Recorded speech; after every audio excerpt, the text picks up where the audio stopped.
Hello mga kapopo! Ayan, may update na naman si Popo mga kapopo at ito i-update natin for today's video tutorial. Ayan mga kapopo, kung mapapansin nyo nakaupo tayo sa isang panel ng isang host para mag-task. Ngayon, nakapag-task na ako mga kapopo kasi, ayun, parang gusto ko kasing tapusin yung 2 hours na party live task. Nung marireceive ko na yung reward, then pag-click ko ng box, ayan yung 4, ano na yan? Ito, yung 4 circle na yan. Pero box ang itsura niya kasi may red dots na. Ibig sabihin, may message na si Popo kung pwedeng natapos nyo na yung task nyo or something, ganon. And then, ayun, bago natin continue ang ating video tutorial at bago ko i-update kung ano ba ang in-update ni Popo for today's weekly task is, ayun, pakiclick ng ating subscribe and click na rin po ng notification bell para po mas updated po tayo sa mga video tutorial na pwede nating i-upload sa ating channel. Ayan, tulad na itong mga ganitong challenge, ayan, i-open natin, i-click lang natin to and then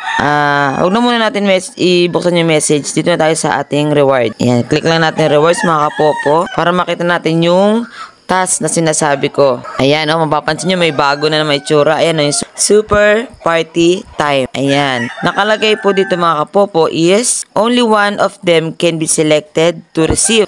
Nag-start po ito noong November 17, 2025. Okay, and then matatapos po ito ng November 23, 2025. 1 week lang po talaga yan mga kapopo. Ayan. Tapos, sabi nga dito, only one lang daw ang pwede mong ma-receive everyday na task. Ngayon mga kapopo, ano ba ang kanyang qualification para ma-receive mo yung task na to? O yung task reward na nakalagay basic salary? Yan, ano bang qualification or task nila para ma-receive mo yan? Okay, nakalagay po dito mga kapopo is sit on the crown seat for 3 hours.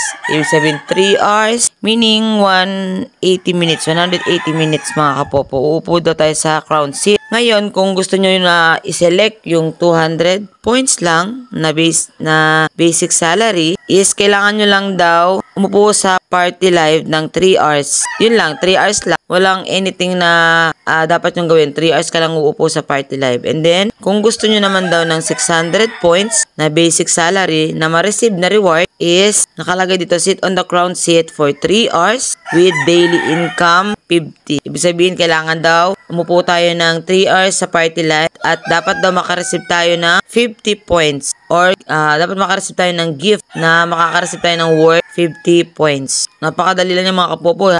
Kailangan siguro dito 500 ang isasend sa iyo para makareceive ka ng 350 points. Okay, yun yung sample natin. Kailangan may mag-send sa iyo ng 500 gift and then, ayun, may marireceive ka na 350 points. 350 points. Ayun lang for today's video mga kapopo is, ito lang yung newly update ni Popo ngayong linggo. Kaya, swerte mo napanood mo to kasi napaka-basic lang talaga na task ni Popo dito. Nakalagay nga, di ba, basic salary. Ibig sabihin, napaka-basic lang ng task challenge ni Popo ngayong linggo. At sana ay mapanood mo tong video tutorial na to. Gawin mo na sa loob ng 1 week. Sayang, di ba? 600 times mo rin yan ng 7. O, di ba? Kayo na mag-compute. Sakit-sakit sa ulo ng mate. Ayan, hanggang dito na for today's video tutorial. Sana may naintindihan kayo at sana ay nagustuhan niyo ang tutorial na to. Sana na-excite din kayo na gawin to kasi ako na-excite din ako gawa ng, di ba, uupo ka lang sa panel tapos mag-receive ka lang ng konting points, di ba? Okay, yun lang. Yun, please pakiclick ng ating subscribe and click na rin po na notification bell. And ayun, thank you for watching. See you on our next video tutorial. Bye-bye!